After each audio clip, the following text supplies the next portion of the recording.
ఇంకొక కండిషన్ చూడాల్సింది ఏంటంటే విటమిన్ డి డెఫిషియన్సీ ఉండే వాళ్ళల్లో చాలామందికి అంటే ఆస్టియోపోరోసిస్ డెవలప్ అవుతున్నప్పుడు ఎముకలో బలం తగ్గుతున్నప్పుడు ఈ నొప్పులు ఎక్కువ అవుతాయి. దాంట్లో ఫస్ట్ స్టార్ట్ అయ్యే దాంట్లో హీల్ పెయిన్ కూడా ఒకటి. మడుము నొప్పి వస్తుంది, రెగ్యులర్గా ఇచ్చేటువంటి ట్రీట్మెంట్లో తగ్గట్లేదు అని అనుకుంటే విటమిన్ డి లెవెల్స్ చెక్ చేయడం ఇంపార్టెంట్.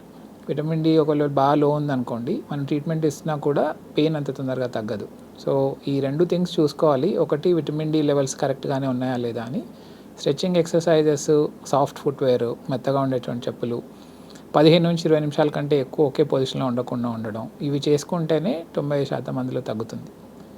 ఒకవేళ తగ్గట్లేదు అంటే ఒకసారి దగ్గరలో ఉండే ఒక ఆర్థోపెడిక్ సర్జన్ని కన్సల్ట్ చేసి ఫిజియోథెరపీ కానీ కొన్ని రోజులు మెడిసిన్స్ కానీ తీసుకుంటే సెటిల్ అయిపోతుంది.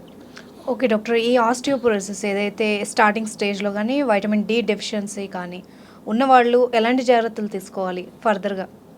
అంటే మడమ నొప్పి ఆస్టియోపోరోసిస్ ఉన్న వాళ్ళలోనే కాదు, నార్మల్ వాళ్ళకి కూడా వస్తుంది. బట్ ఒకవేళ ఈ మడమ నొప్పిలో అసలేమి రిలీఫ్ రావట్లేదు అంటే మనము అది కూడా రూల్ అవుట్ చేస్తాం. అంటే విటమిన్ డి డెఫిషియన్సీ ఉందా అని.